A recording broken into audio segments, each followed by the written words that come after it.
First of all, thank you all for joining us for this evening's webinar on when is a bump not just a bump. I'm delighted to have Amy Dopson with us. Amy is an advanced paediatric nurse practitioner and a lecturer in child health, and she's going to share her expert advice from managing minor bumps and bruises through to recognizing a serious head injury and knowing when you need to get help. And this is a great time to do it because I looked at the statistics, and head injuries in children rise in the summer months from May onwards, I guess, with all the outdoor play and all the sports activities, and then long summer holidays. That's the time. So without further ado, I'm going to hand over to you, Amy. For those who haven't joined us before, welcome the webinar series for Safe and Sound. Really what we're trying to do with this is it's very much geared at those of you who work maybe in early years or in preschool age children, school age children. And what we've tried to do is select some areas within our normal courses. So hopefully this really isn't aimed at medical colleagues and practitioners. If we've got some medics on the call, that's absolutely fine. But it's really aimed at those of you working with children or parents. And what we've done is selected some of the areas where on our courses, people really just want to have a bit more of a conversation and a bit more of a chat, or the things that are a bit more contentious. So for those that have joined me in the last couple, thank you. We've got some really interesting webinars coming up, which I'll mention at the end. And I think from either the next one or the one but next, June, definitely, you also get a little bit of a change. It's not just me talking. We've got some other experts joining us over the next coming months. So thank you for supporting these. It's been lovely that they're really going so well. So tonight, what we wanted to look at was actually just trying to unpick head injuries a bit. So one of the things that's come up quite a lot, and many of you suggested it, is that horrible moment where you're in between. You've got a child who looks a little bit like the young man on the screen at the minute, and you're fairly happy that they've probably just got a bump, but you've also seen the media, you've seen the TV. Those that have joined me before will know what my views are on medicine via social media. It's not necessarily a bad thing, but what often happens is we hear the horror stories, we hear the scary stories, and then we're stuck in that interim. So like we have done in the other previous weeks, we will look at the more serious things. We'll definitely look at the red flags of a serious head injury. But those ones in reality, you're not going to be missing.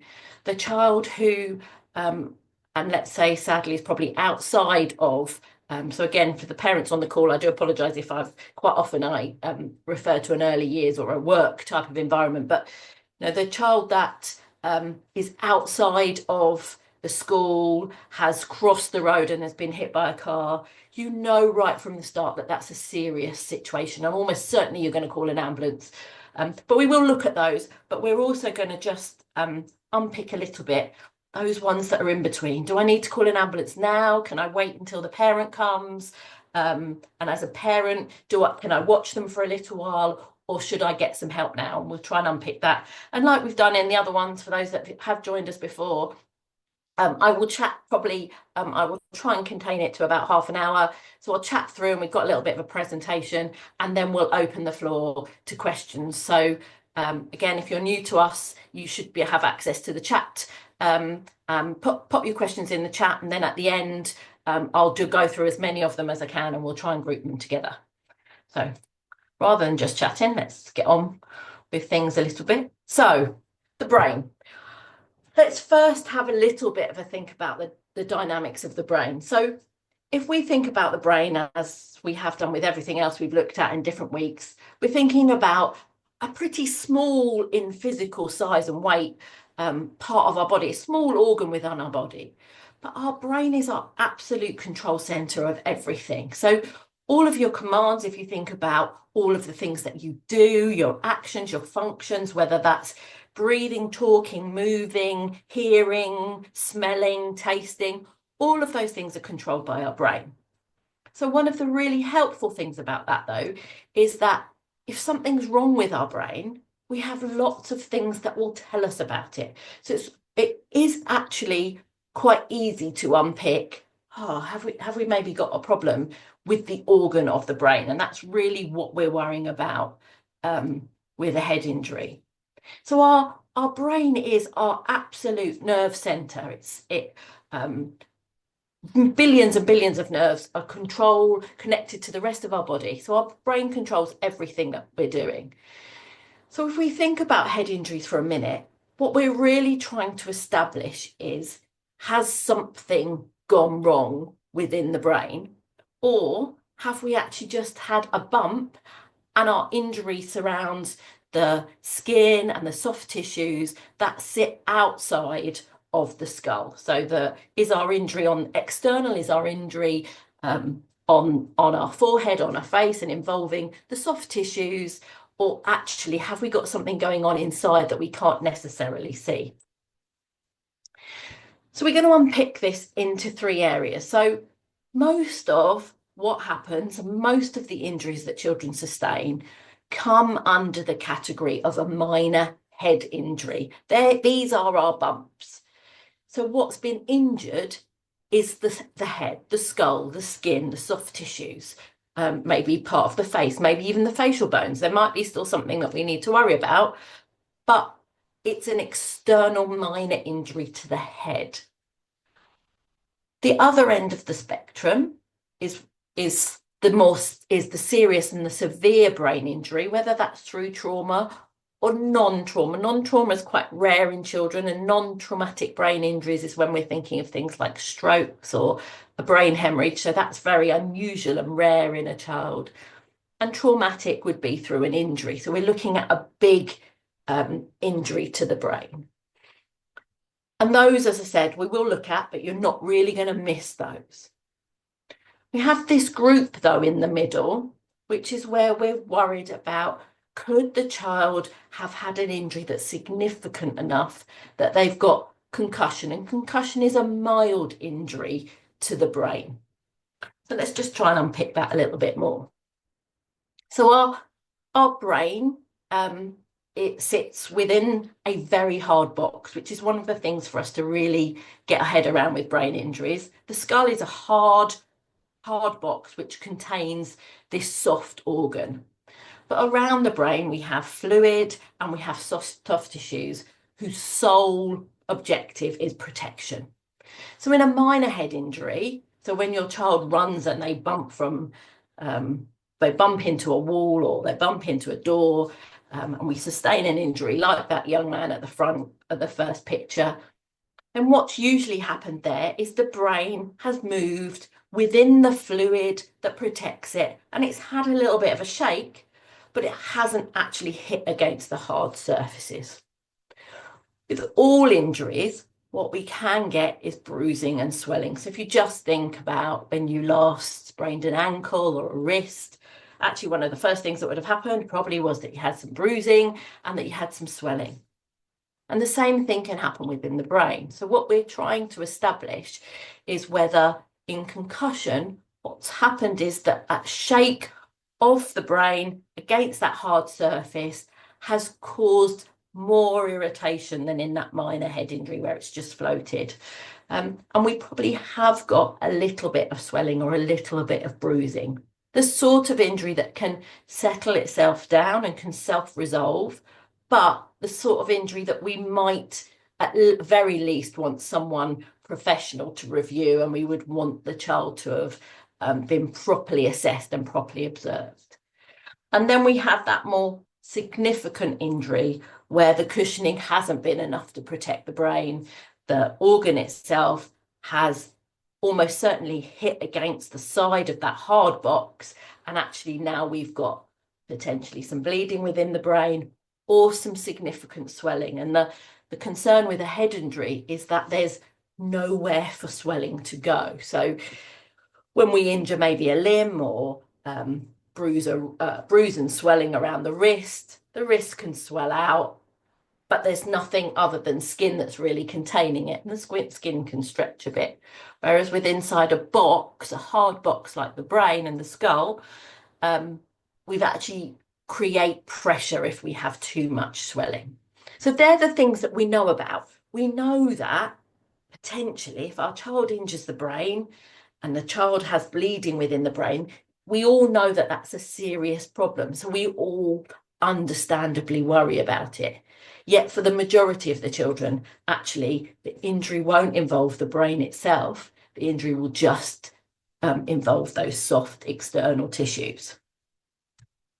So one of the things I want you to think about first, and this is probably something that came up in some of our previous webinars, it will definitely come up as we're going forward and focusing a little bit more on injuries. This will be very similar when we talk about burns, and it might well be similar if we talk about any other injury presentation.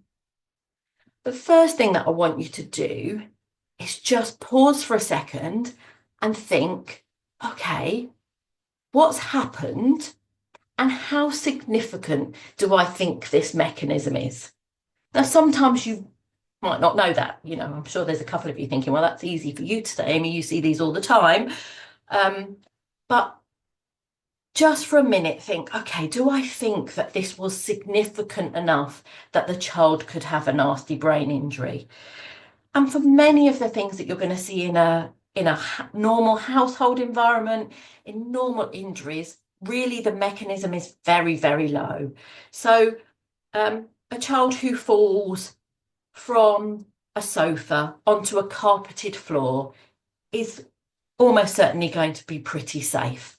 A child, even if we just think about children who clash heads, two toddlers running around who bump into each other, that mechanism is going to be relatively low impact in comparison to if we had much older children running at speed on a sports pitch, possibly looking up because they're looking for a ball or something, who then directly clash heads. That's far higher, more intense in the mechanism. A child who, probably nearly everybody's fear, falls from a window, or a child who is hit by a vehicle and is propelled. All of those sort of things are much higher mechanism. So one of the things for you to think first before your anxiety becomes too high is, what do I think happened? Do I think it's likely that this just bumped the outside of the head, gave the head a little bit of a shake, because that fluid does work well? Or do I think that actually this was a high impact mechanism that's likely to have caused the brain to move within that box? One of the things, and I'll come back to it, sometimes my analogies are helpful and sometimes my analogies just confuse. So if they just confuse you, bin it off. But one of the analogies I try and use with parents when I'm talking in A&E is that Christmas snow globe type of effect. So we pick up a snow globe and we give it a shake, and it's the glitter is moving in fluid, which is very similar to how the brain works. And we give it a little shake, but it's still protected. It doesn't break. It just needs to be left alone for a moment to settle itself back down and rebalance, a bit like a spirit level. Most children, when they hit their head, that's exactly what happens. What we're looking for is there anything to suggest actually just leaving this child alone for a minute is not going to help them to settle? So just thinking for the minute, as I said, the serious brain injuries, which we will look at, you're not going to miss. What most of you are trying to establish is, do I think that this was just that bump to the head, or do I think that maybe this child is either at risk of concussion or is showing me signs of concussion? And that's when we're suggesting that the brain has been a little bit more involved. And with concussion, although concussion for most people has short-lasting effects, as you'll see there, it can last for 4 to 6 weeks, and definitely wouldn't be the sort of thing that I'm expecting or wanting you to try to identify yourself or manage yourself. A child with concussion needs to be seen and needs to be properly assessed, probably needs to have a period of observation, might almost certainly qualify to have further investigation. So what we're looking for is that group, this group in the middle, who have a mild brain injury rather than a severe brain injury, which we're going to manage, but we're not going to miss, or a head injury, which is not really affected the brain. Hopefully that makes sense. And as we come to the Q&A at the end, if you're still not sure about those distinctions, please do ask me questions. Just a little thought, and one of the things I'd really say right from the outset, we are going to look at signs and symptoms, but your threshold for children and toddlers needs to be different. So babies and toddlers, you need to, and especially anyone that's pre-verbal, needs to have a much lower threshold. One, their injury and impact can take less. But two, they can't really help you with the signs and the symptoms. So if you think about the fact that I've said we'll get clues in the way people talk, in the way people move, in the way people can see things, in the way people hear things. Children whose normal neurological development is still growing and changing every day, it's very hard in babies to necessarily, you don't know whether their hearing is affected, you may not know whether their vision is affected, you don't know if they've got a headache that's not going away, you don't know if they're feeling dizzy. So therefore our threshold, especially in the under ones, needs to be much lower.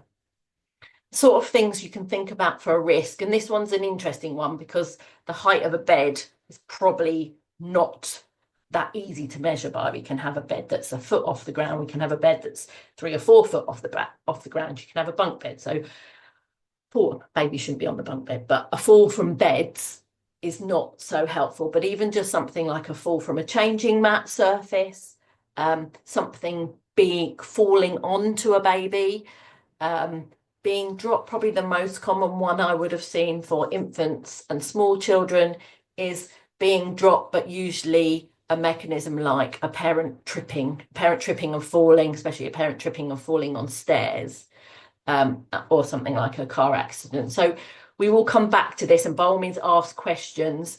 Babies and toddlers, I think if you're, especially in a care environment, if you've got an under one who has sustained a head injury, actually I don't think you should be worrying about assessing them. I think you should be cautious with them and probably always getting them checked out, but we can talk about that at the end. So first off, and what I am going to do is try and break down some of the symptoms or some of the things we tell you to look for, because it's quite confusing. So first off, we're just going to think about probably for me the scariest but the easiest group to assess is the serious head injury. So let's stick to that analogy of a small child who has been hit by a car coming into the nursery or the school or your own child. These are the sort of things, and you don't need to have all of them. You're probably going to have a combination of, at this stage, it's very unlikely that you would have just one. But any child, obviously, who is unconscious and cannot be awoken, we want you to call an ambulance for straight away.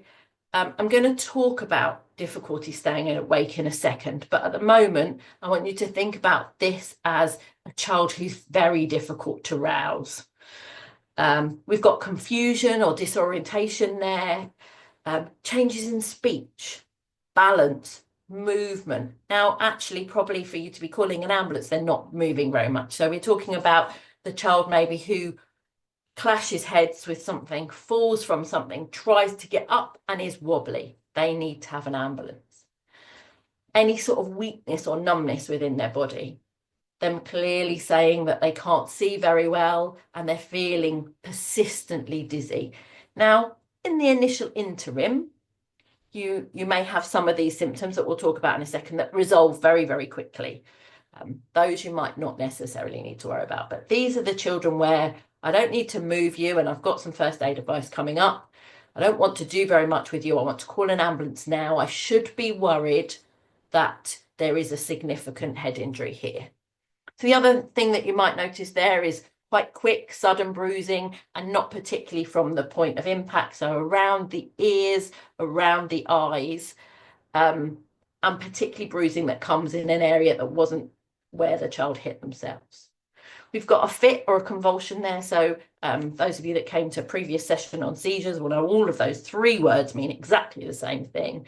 So any sort of unnatural seizure activity, and then neck pain. And the reason we feature neck pain is any child who's complaining of neck pain following an injury has therefore had enough of a mechanism that we should be worried about their head as well.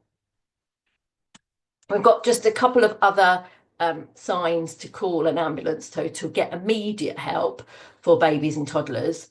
And as I said to you before, these ones should be a lower threshold.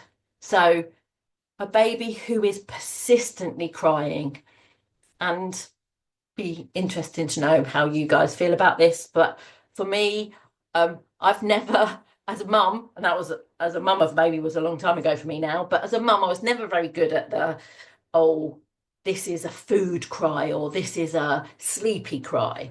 I tended to know that my baby was crying and they needed food because they hadn't been fed for a while, or they needed to sleep because they were due to sleep.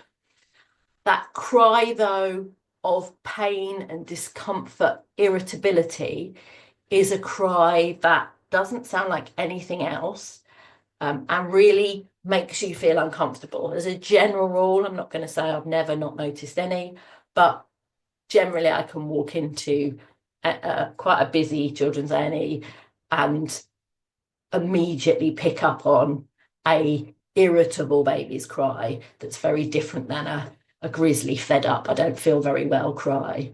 That pain, that high-pitched cry is very different. So something that really, a baby that you cannot settle, who's bumped their head and you cannot settle. Any sort of loss of balance, coordination, ability to hold themselves, that change in their mood. So those sort of, that one very much links with the persistent crying. Now, the sleepiness, I just want to spend a second on. The sleepiness, I think, is probably the symptom that scares everybody the most. And really what I want to emphasize, so I'm hoping, and there is a bit of an assumption here, that most people on the call at some point, because of your professional capacity and the reason that you're here, is that you have at some point done a basic life support sort of course. You've done some sort of children's first aid. And maybe if you haven't, that's a good plug for Safe and Sound. You might want to contact us to look at doing one of those sort of courses. But I'm making the assumption, especially on the next slide, that you have got some basic awareness of first aid. So here, what I'm wanting you to understand is that when we talk about children who are excessively sleepy, we're really asking you to try to assess where they are on a scale of consciousness. So if you have done our courses before or other courses, you may have heard us talk about something called the AVPU score. Don't have to remember this, I'll just run through it. So AVPU is a measure of alertness to unconsciousness. So we start at A when we're bright and alert. We then move to V. V is when we can respond. We appear to be asleep, but we will only take the stimulus of a voice to wake us up. Just for you to understand, for you to think of an analogy that works for you. For most of us, that's when we're asleep. So you're asleep, your phone rings. If you're a parent, you hear that wonderful call of mummy, daddy. Someone just calls out your name. If you're sleeping, someone calls out your name. You are rousable quite easily to the response of a voice, and you'll naturally wake up quite easily. The next stage, but you were not fully alert and fully conscious because you were sleeping. The next stage is when you don't wake up to someone's voice. We need to do a little bit more of a stimulus to encourage that. And that's generally in the AVPU score, where we have P and where we say you need a painful stimulus. So in basic life support terms, that's when we ask you to tap or shake of the shoulders or flick on the sole of the foot. The sort of common analogy to that is anyone who's influenced by a substance that would make them more sleepy than normal sleep. So that could be someone who's taken a sleeping tablet, that could be someone who's had excessive drink, that could be someone who's had a general anaesthetic. So we need to do a little bit more to get you to respond, but you will still respond if there's a painful stimulus. And the last one is being unconscious, unresponsive. So you don't respond to a voice, you don't respond to painful stimulus. What I want everyone to understand on the call, and we can chat about it at the end, is that when we're saying someone's excessively sleepy, or are they really sleepy, we need context here. What we're looking for is an unresponsive, unconscious, semi-conscious child, not someone who's sleeping. And actually, if the brain has worked, if the protective mechanisms around the brain have worked in the way they should work, so this is where I want you to think of that snow shaker again. If I'm running around as a small child, 3-4-year-old child, I'm running around and I've shaken and I've bumped my head, actually, and it's worked. I've just bumped the outside and it's all had a bit of a shake, but the fluid held my brain exactly where it should. I haven't got any swelling, haven't got any bleeding. I just need to settle back down and rebalance myself. Actually, what the body will want is quiet. What the body will want is to slow itself down. What the body and the brain will want is to not be working to control all of the things it normally controls. It will want to settle and be quiet. So one of the things when we talk about sleeping, I want you really to understand is that a child who wants to sleep after a bump to the head is not a bad thing, assuming that they are easily rousable. So your toddler at nursery, who's 2.5, 3, and if they were still at home, they would have a sleep in the middle of the day.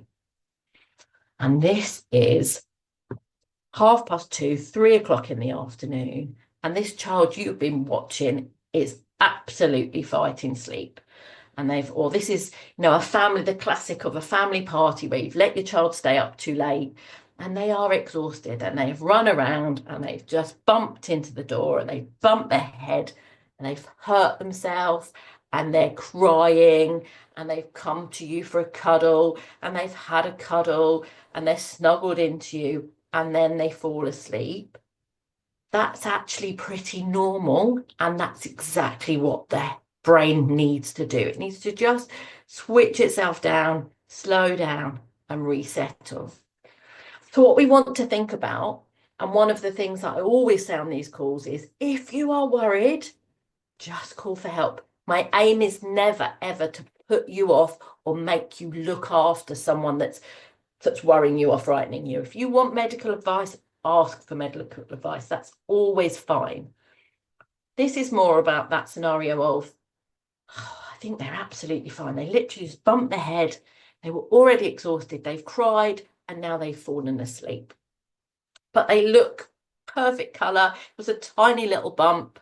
They were exhausted anyway. This is that scenario of, I think they're fine, but I've always been told not to let them sleep and now I'm frightened. So what I want you to think about that AVPU analogy. I want you to think about, are they sleeping or do I think there's a change to their conscious level? So they've fallen asleep on your lap. You now lie them down on the sofa and you move their hair out of their face. Think about how most children respond when you do that. They move, they readjust, they do a big sigh, they turn around. You touch them, you move them, they readjust themselves. That's normal sleeping.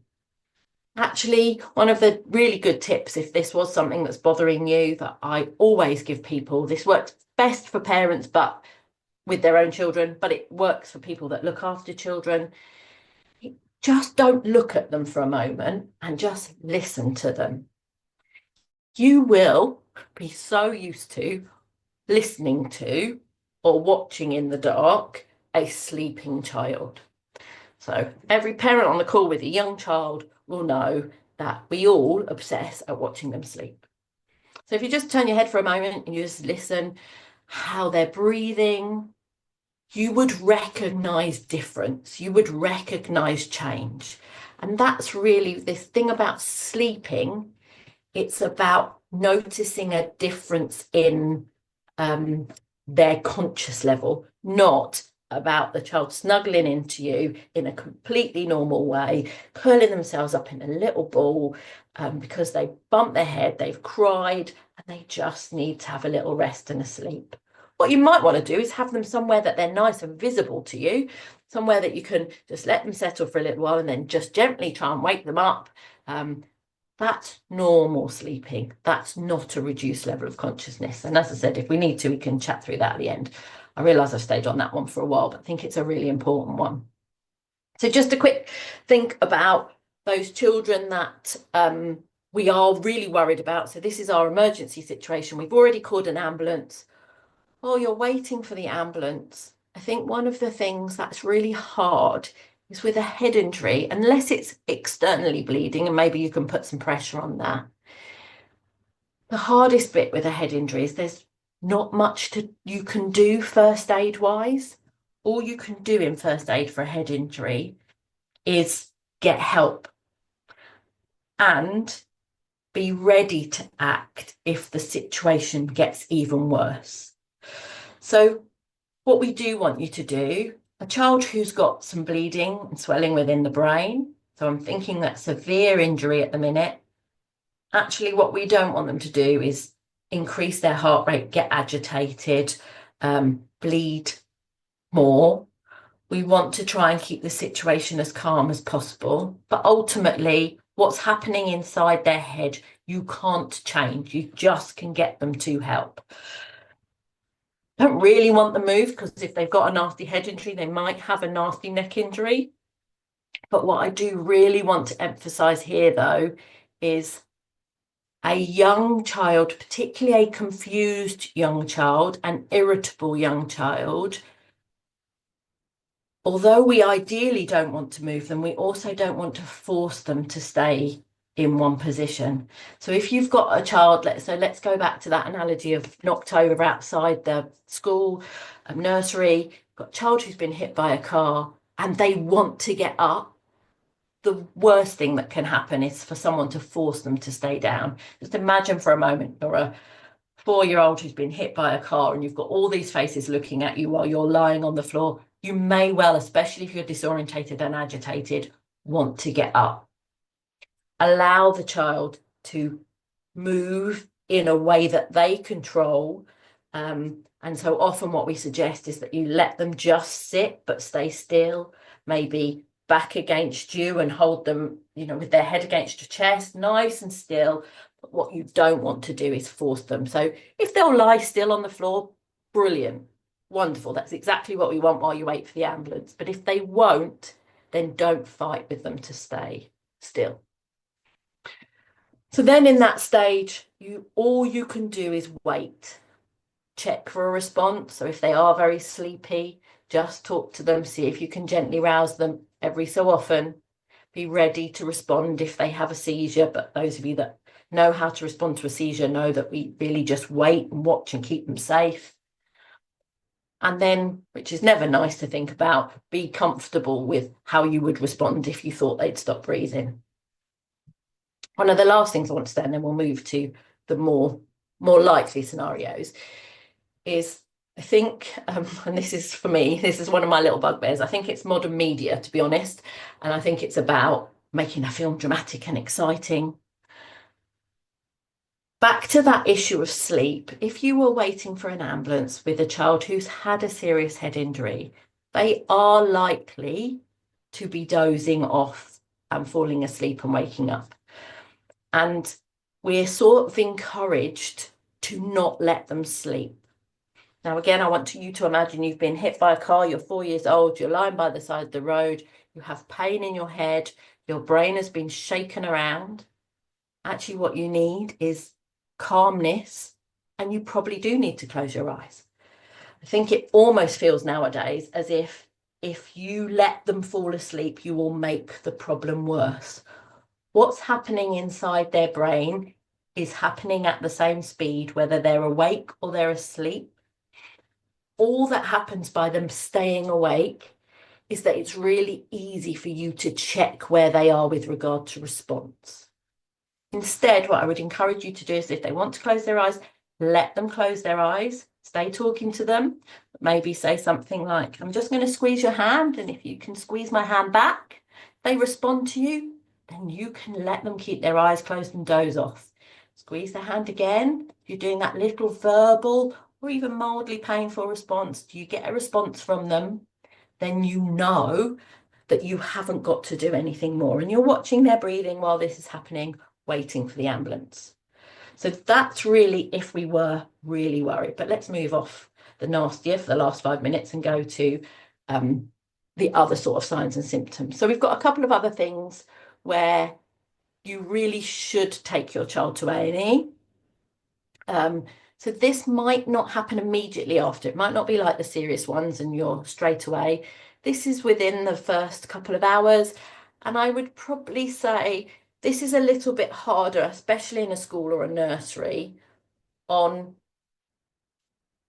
what does that mean I call an ambulance? And I know one of the hardest things always with these calls is wanting that black and white answer. And it's not always easy for me to give you a black and white answer. There's so many what ifs. Where are you? How old is the child? Where is the parent? How soon can the parent come? How quick are you likely to get an ambulance response? And that will be different depending on where you live and what environment you're in. So these children, this group, all need to be seen in hospital and in an A&E department, but they don't necessarily need an ambulance called for them. If the parent can come quite soon and take them to the hospital, that's completely appropriate. So but if you think there's going to be a delay, by all means, call an ambulance.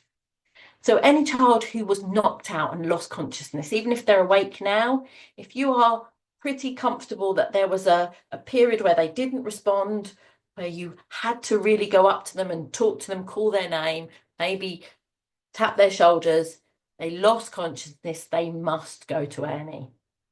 If there's any concern about memory loss, any memory problems, this one I always think of as a good one. Any child who injures themselves can tell you the story.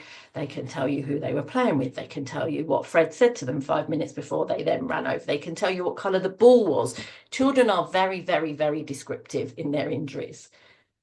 So if you go to a child and ask what happened and they're really not sure and they can't remember very much, that should be a trigger that potentially there was a loss of consciousness. Again, the next one can be quite tricky in schools and nurseries. It depends what you're allowed to give, and if you are allowed to give pain relief or not. But if not, this is definitely a message for the parent when they come home or for the parents on the call. So expect a head injury to hurt, but also expect it to get better with mild pain relief, so Calpol and Nurofen. If the child has still got a headache after basic pain relief, then we would say that they should be reviewed. The last one that I really want to unpick, we'll go through the others, but the one I want to unpick is vomiting. So you'll all have heard, oh, a child who's vomiting following a head injury, that's really worrying. Again, we need context here. So we're looking for the child who still looks unwell, is feeling nauseated, is repeatedly vomiting.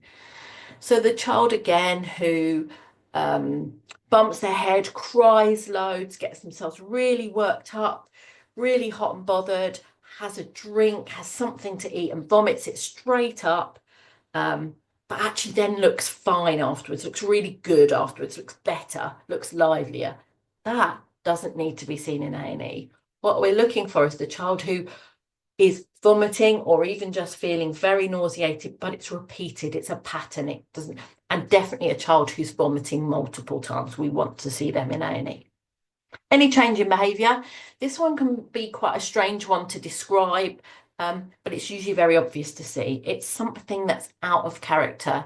And actually, this is something to bear in mind. I'm not sure if it's on the next slide or not, but to bear in mind as an ongoing thing.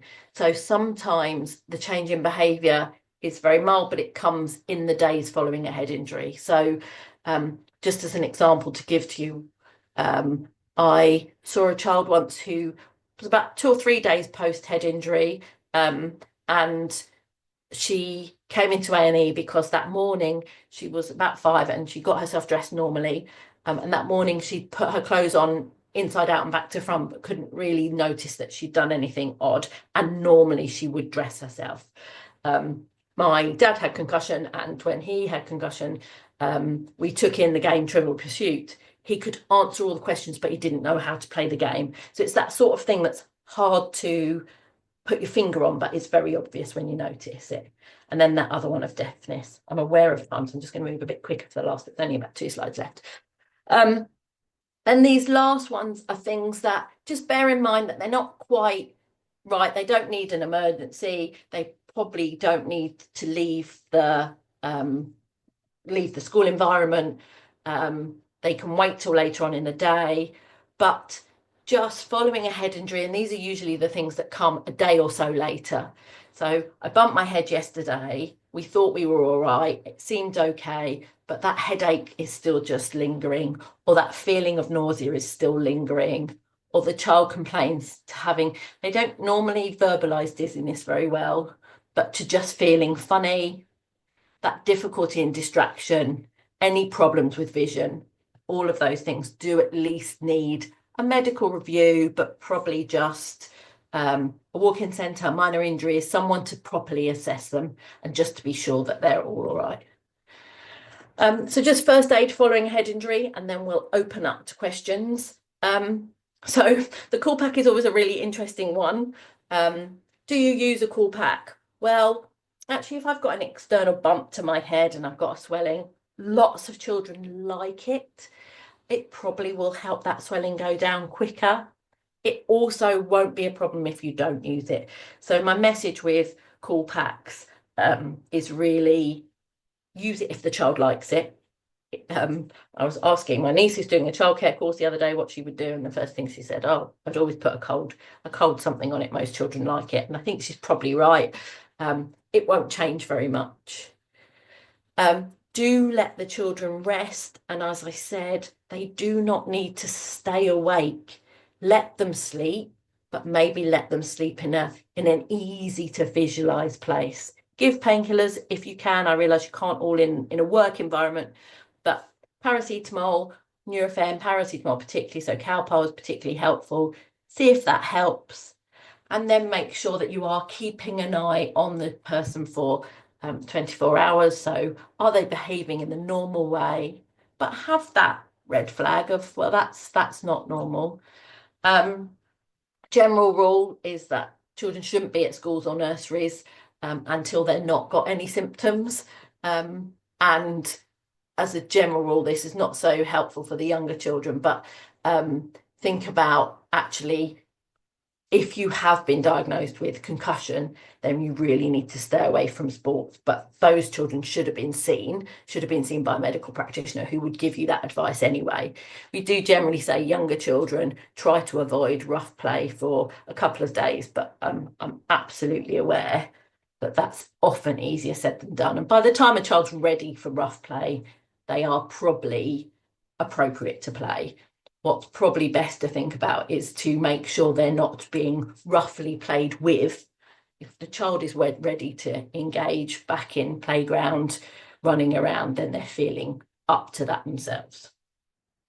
Right, so sorry, that did go slightly over what I wanted to do. So hopefully there will be a couple of questions coming in the chat. I'm going to stop the presentation, stop sharing, and anyone who wants to ask any questions in the chat, have we got anything coming up? Please do put it in there.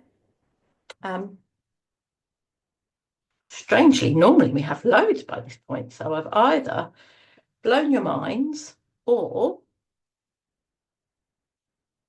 no one's got any questions.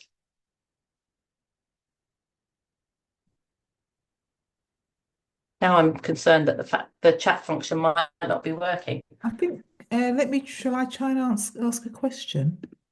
Yes, just check. Oh, we've got one coming up in the Q&A. So that might be telling me that the...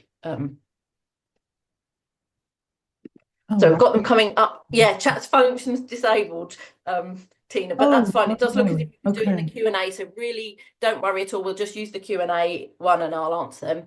So is it okay to pick a child up quickly when that's a really good question, actually, when they've bumped, or wait a few seconds?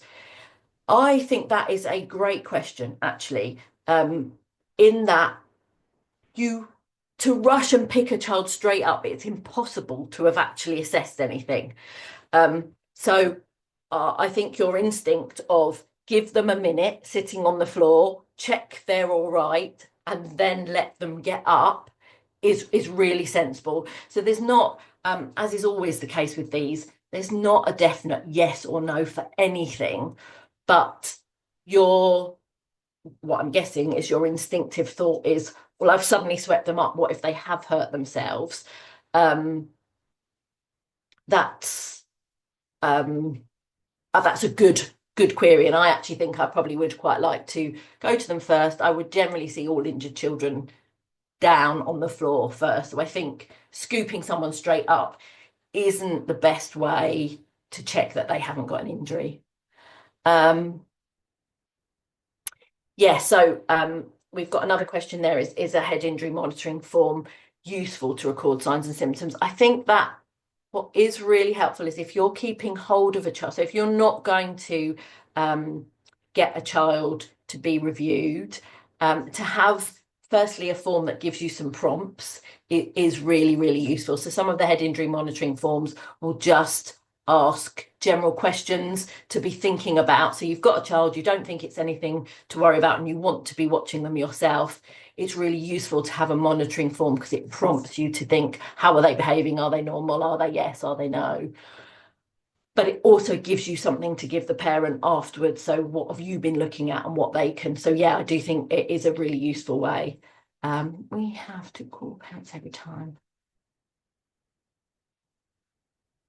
We have to call parents every time they have a bump, even a minor one. It's our policy in the toddler room. Oh, yeah, so I'm not sure there's a question with that other than a frustration. I think we've had this on a couple of the other calls. One of the things I can't do is disagree with what is your policy. And actually two of you have said it. And I think that if your policy is that you have to call a parent, that seems fairly reasonable in that the responsibility then goes from you, but I can imagine it happens all day long. What I think you probably find happens though when you call the parent is that the parent says, and are you worried? What do you want me to do about it? So are there times when you then aren't sure about what to answer, or are you feeling really, really comfortable with what you call and what you call a parent with? So that's probably me bouncing a question back to you. Sometime.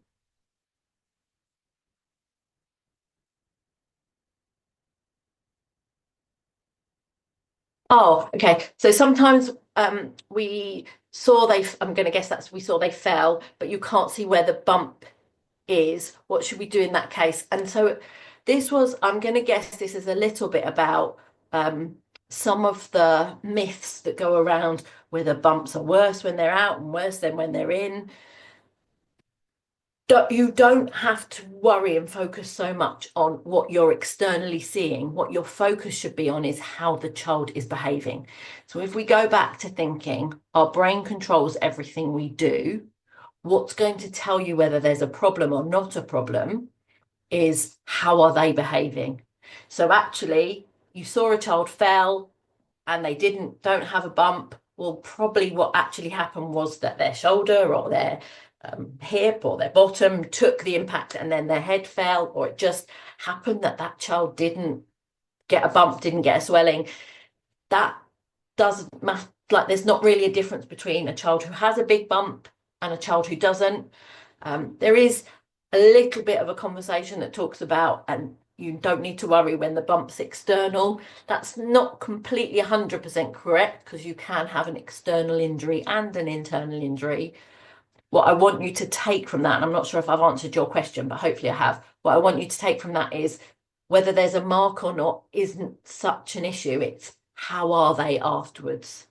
Oh, that's a really good question.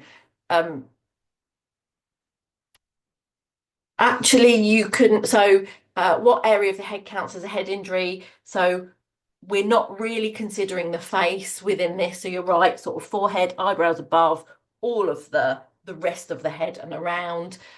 Having said that, a child who falls flat on their face could just as easy, because that I've talked to you before, it's the mechanism and the shake. So there isn't really a specific answer to that.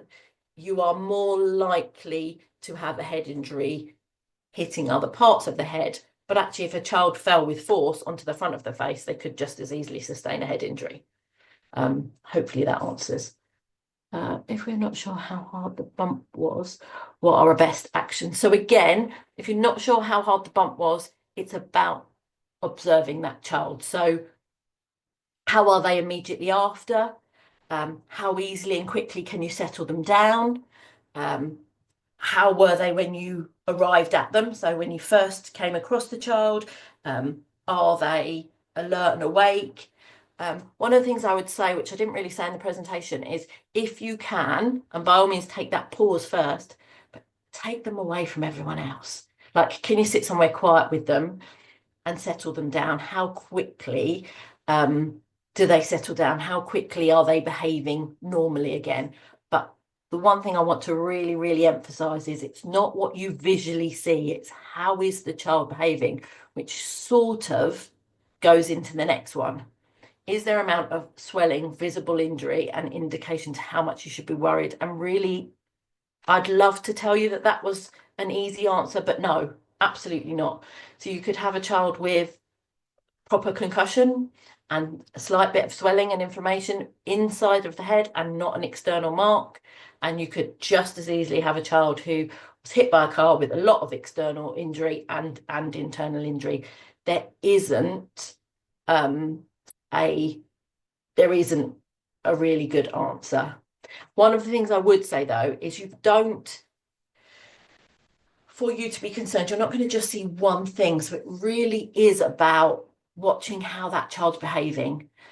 How long after a head injury is vomiting concerning? We had a child with a low mechanism. Oh, that's a really good question and not an easy answer, but what I would say is err on the side of caution. So this question, I don't know if everyone can read them, so I'll read them out. How long after a head injury is vomiting a concern? We had a child with a low mechanism of injury who was sick 24 hours later when you had lots of tummy bugs around. You are 100% right that almost certainly that child had a tummy bug. However, I think every medical practitioner would say have a really low threshold with that. It probably is that, but that child should be checked. Not necessarily rushed to A&E, but that child should see at least their GP or a minor injury unit. The low mechanism of injury means, and especially 24 hours later, means you haven't got to call an ambulance for them. But especially in a work scenario, that isn't your decision to make. You do not want that responsibility of determining that must be due to the tummy bug. It probably is, but without physically examining how that child's neurological responses are. If you rang me, just as a off the thing, if I was working in A&E, someone rang and said, yesterday this child had a minor head injury, it's a very low mechanism, but now they're vomiting, we have got a tummy bug, I would still, without question, always say they need to be seen. We had a child with a head and face outside. She had a little blood on her tooth. We called, as per policy, we were advised to take a tooth to get.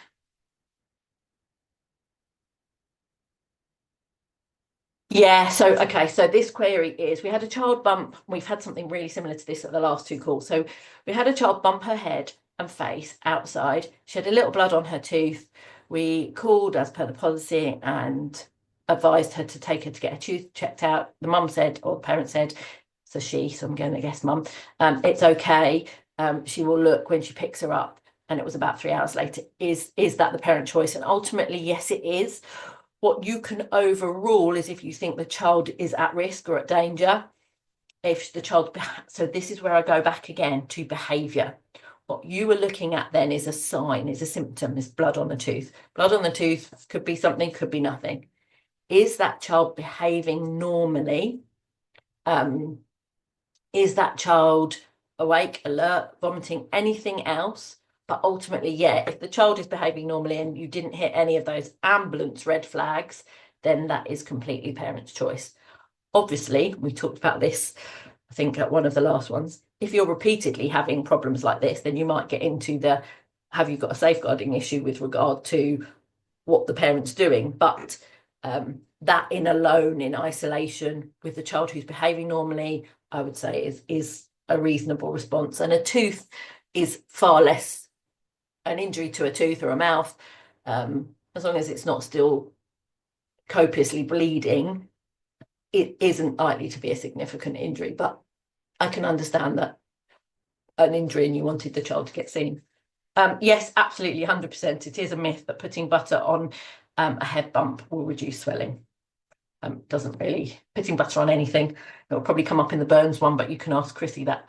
I'm very conscious of the time. I'm going to, oh, lovely. That was just a thank you. Pleasure, but they've already gone. So I'm really conscious that we're 1 minute to go. For anyone that is still on the call, just to give you a little information about what's coming up. And if I didn't answer your question, always know that you can email them into Safe and Sound. I might need Tina to jump on, but we June the 2nd we have, which I think is our next one, we have our guest speaker who is a burn specialist, and we will be talking about burns. We've just had agreed today, coming up in the autumn, a specialist in allergy and anaphylaxis will be doing a session. We've got a BLS and choking also coming up. So thank you so much for all joining us. It is really lovely. We had we've beaten our record. We definitely got into the 90s today. So that was fabulous. If you have got any other questions, do post them into us. And I really hope that for the majority of you, that was helpful. It was, we're really, really glad that you came along. Oh, thank you, Louise. So really nice that some of you are coming as first aiders too. But Amy, I'm just going to finish, just butt in just before we say goodbye. Please do.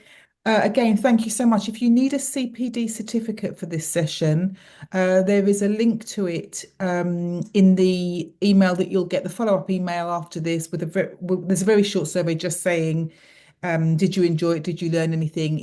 Have you got any suggestions for how we can improve the webinars? And the link is there for the certificate. And other than that, we really look forward to seeing you on future webinars. And thank you so much, Amy. There's a question there about the PowerPoint presentation. I think if they contact you at Safe and Sound, they can get to see it if they need to. That's fine. And also just to say that this webinar will be recorded. So if you have team members or other family who you think would benefit from watching this, it will be on our YouTube channel from Thursday. And again, the link to that is in the follow-up email that you will receive. Okay. So thank you all so much. And thank you for the thank yous.